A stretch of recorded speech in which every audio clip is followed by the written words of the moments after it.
Hello, hello. I'm glad to have you all back here for another episode of The Wedding Frame. I was kind of excited about the last one with my husband because it was kind of a little experiment for me to see what it would be like to have someone on besides myself. And I also made him go into another room so that I could experiment on the feed and what that would look like and sound like with like someone being remote and hopping on to the podcast. So today I'm going to be talking about editing, and I could talk all day about this. I have always been obsessed with editing. I know some photographers prefer just to shoot, and the editing part is not that enjoyable to them, but it's both things have always been super fun to me. And from the very beginning, I started using Photoshop. That's how I learned to edit. I don't know, I had no interest or I probably didn't know about Lightroom. All I know is that Photoshop was my thing and I would just Google anytime I had a question.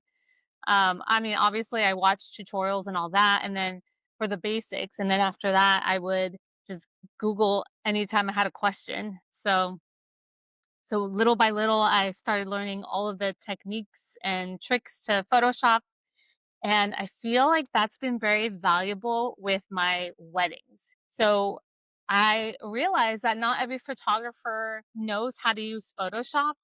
And that would give me somewhat of a leg up with couples because I would tell them, like, hey, if there's any modifications you need that I didn't already include. It can be anything, just let me know. So, I mean, I do charge for anything that's extensive, but I have gotten requests like, can you make my dress longer? Can you make me thinner? I don't love those requests, but I will subtly do that. And Photoshop was, and actually is still the best tool for doing any kind of modification like that, like using the liquid tool for making things bigger or smaller. So, yeah, with Photoshop, I learned how to fix tricky lighting, adjust skin tones, and just really take full control over an image. And I learned that editing isn't just about making something pretty. Every tweak, every adjustment can change the emotion and mood of a photograph. So I kind of internalized that lesson pretty early without even knowing it. So fast forward to when I started photographing weddings. This is when obviously Lightroom became a big part of my workflow. And at the time, I think some or most photographers were still editing straight out of the camera, but there were definitely Lightroom presets coming out at this time.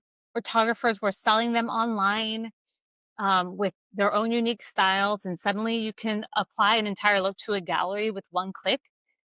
Film like tones have been very popular to this day, even, but there were definitely breakouts in photography styles, especially like the light and airy or the dark and moody. For a while, those were like the main styles. And when I say light and airy, it was like white whites, minty greens, a Fuji film look. That style me pretty really made popular. A lot of the higher end magazines and publications were publishing that style more. So at one point, I was more of a what I call vibrant and moody editing style. And I slowly transformed into a more light and airy because I was starting to photograph higher end weddings and getting published in these publications. And I knew that's what they wanted. I'm really happy that today things have shifted into a more true to life edit. And I think that's great because couples choose the colors for bridesmaids' dresses, flowers. They choose those colors for a reason. And some of these Lightroom presets were shifting colors a lot, like the reds were orange, things like that. So you need to also respect the fact that the colors are as they are and as they are chosen by the couple. Now, when it comes to greens, I'm totally fine with that being modified in whatever way you want, except I don't know about you, but I can't do the greens that become brown. That's another thing. If the day was a bright sunny day and you change the green, like it's your preset, right? The preset is what's changing the greens into a brown tone. I mean, that's not conveying how the day was. And I think, again, that's important. Now I will reduce. So to actually reduce the green color, you need to reduce your yellows in the color panel. And that way, those neon greens on a high noon time of the day will not be as neon. Or sometimes having really colorful greens in your photo kind of detracts from the subject, which of course is your couple. But so something that has been such a game changer in the industry that I took on wholeheartedly, excitedly from the very start is AI culling and editing. Now, Imagine was the first one that I know that came out with AI editing. And then Aftershoot came onto the scene and they offered AI culling and editing. So I jumped on it. I'm a founder, so the pricing is pretty good. I think it's still better than Imagine pricing wise, even if you were to buy it for the first time today, because you have the option of paying a yearly fee for as many edits as you want. If I'm correct, Imagine you have to pay per project or per shoot. But I'll stop talking about Imagine because I only use them very briefly and I've been using Aftershoot for a couple years. And I absolutely love it. Really, they should be sponsoring me right now because I'm probably going to talk about them for the next 30 minutes. There's just so much to go through that I think is just so helpful, especially if you're doing a higher quantity of weddings and you are just running behind. This helps immensely. So let me go back to before these AI options were a thing. I was using Photo Mechanic and it's still around and it's still amazing for culling. It helps you go through the images a lot faster than what Lightroom allows. Although I think Lightroom addressed the issue a little while back, and now it seems like you can skip through photos a lot faster. But I abandoned Photo Mechanic because Aftershoot is just the best at saving me time. I don't know how significantly that amount in time is because I haven't actually timed anything. But when I go to a shoot or to a wedding, mostly shoots, right? Because it's usually on one SD card. I actually take my laptop with me, and as soon as I'm done, I go to my car, I put the SD card in my laptop, and I let it do the culling while I'm driving. So by the time I get home, it does the first cull. So what it does is it has parameters that you can choose, and I always choose the less strict because I want to go through the photos. So it will have duplicates grouped together for me, but it's in smaller groups. So I usually don't have to look at the duplicates because the first photo it shows of this specific pose is a good one. And the AI culling in Aftershoot actually learns your culling behaviors. So it ends up being better and better at choosing the photos. So once I'm done with that, I go through each photo and I press, for me, it's D to select the photo. So I'm just pressing D, D, D to the ones that I want and skipping the ones that I don't. And then you have it edit. And the way that the editing works is you have profiles. So it has profiles that you can purchase from other photographers that have already fed their pictures into it. But I like the profiles that are based on your images and your edits. So you have to start with 2,500 photos that you feed into it so it can learn how you edit in different lighting situations, how you want your exposure, your white balance. It learns all of that.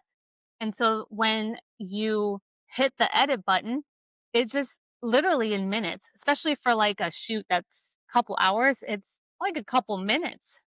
A wedding might take like 10 minutes, but that is super fast. And it edits.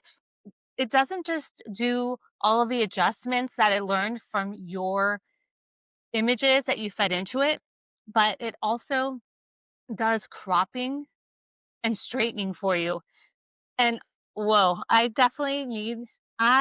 need the straightening tool because for some reason I tend to shoot a little crooked. Over the years I've gotten a lot better and I do have like the grid showing on my screen or in my viewfinder on my camera, but it's very helpful. Sometimes I have to reset the cropping if I did a Dutch angle on purpose, but it's amazing. In today's climate, people want their photos as soon as possible. So when I do high profile events, they usually want their photos by the next day.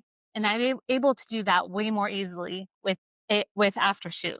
Now for weddings, I have a 4 to 6 week turnaround, but I do send them sneak peeks 1 to 3 days after the wedding. So again, it's very helpful for getting those initial photos out to my clients. And I talked about Photoshop, but Lightroom is what I use mostly exclusively now that I'm shooting weddings. It's just amazing for batch editing. And before, I used to have to go into Photoshop from Lightroom to do more extensive retouching or removing objects. Like, for instance, one thing that I've had to do a lot over the years is remove the officiant from the background of the couple during their first kiss. It usually happens when the officiant is a friend or a family member, and I haven't had time to go up to them and tell them, hey, just want to make sure that you know that for the first kiss, can you please move to the side? So obviously now I always remember to say something. There are rare times that I'm not able to. Anyway, so I would have to go into Photoshop to do that kind of retouching or removing the objects. It was kind of tedious. And now Lightroom has the AI degenerative tool where it does that for you right inside Lightroom. And this is a newer thing. And I'm so happy that they came out with this because for me, time is of the essence. So if I can stay in the same program and do these special extra things, then thank you. Thank you so much, Lightroom. So that's another thing. I know photographers who have never used Photoshop and they would tell their clients, I don't do any retouching or modifications. And back when Lightroom didn't do the things that it does now, that was something that gave me a leg up. I never said no to any request. I was able to do it all. And even though Lightroom can do more than it used to, it's still limited. And so I still feel that I can do more than photographers who started on Lightroom. I can do more for my couples. So, one thing I've noticed is that there are two ways of thinking with editing a wedding. One is putting your preset on it or doing your own manual edits and then batching and then calling it a day. There are others like me who are perfectionists and have to remove every little string light in the background of a ceremony or a trash can or a car that you can avoid in your background. Don't get me started on beach engagement sessions. That's a lot of editing people out. But I don't think either one is wrong as long as your couple knows what to expect.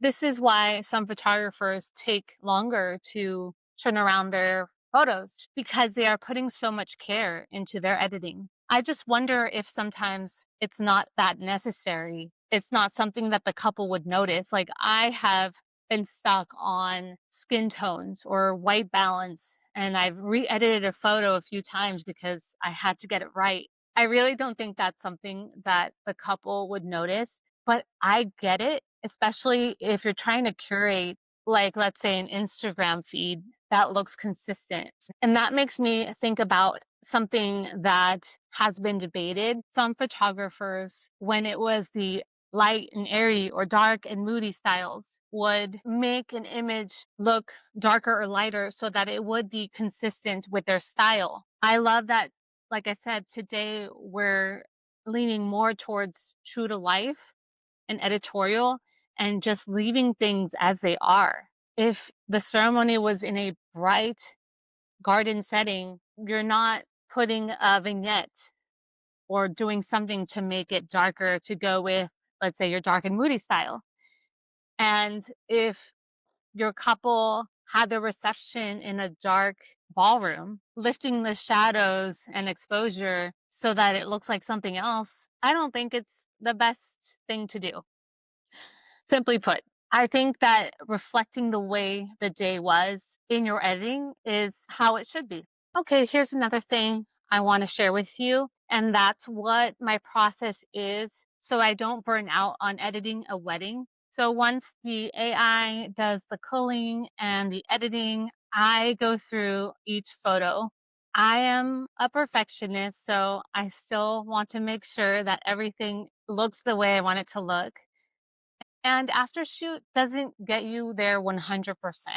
I would say 75%, which is way better than me having to go through and manually edit things, adjust things. So I break up the wedding. So on my Lightroom, I have the wedding already broken up into different sections of the day. So it just seems more manageable. If there's 200 images in the getting ready section, I can give myself a goal of, okay, I'm going to do 100 images today. I'll do another 100 images tomorrow.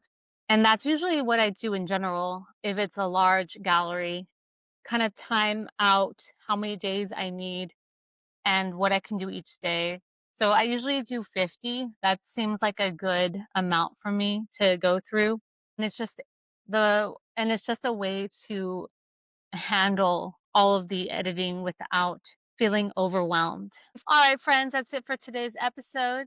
I hope I gave you some insights into workflow and editing tips and all that goodness. I'd love to hear from you. So you can DM me on Instagram at the wedding frame Lisette. Comment, answer some of the questions I've put on there. That would be amazing. Let's get a conversation going and give me ideas for new episodes.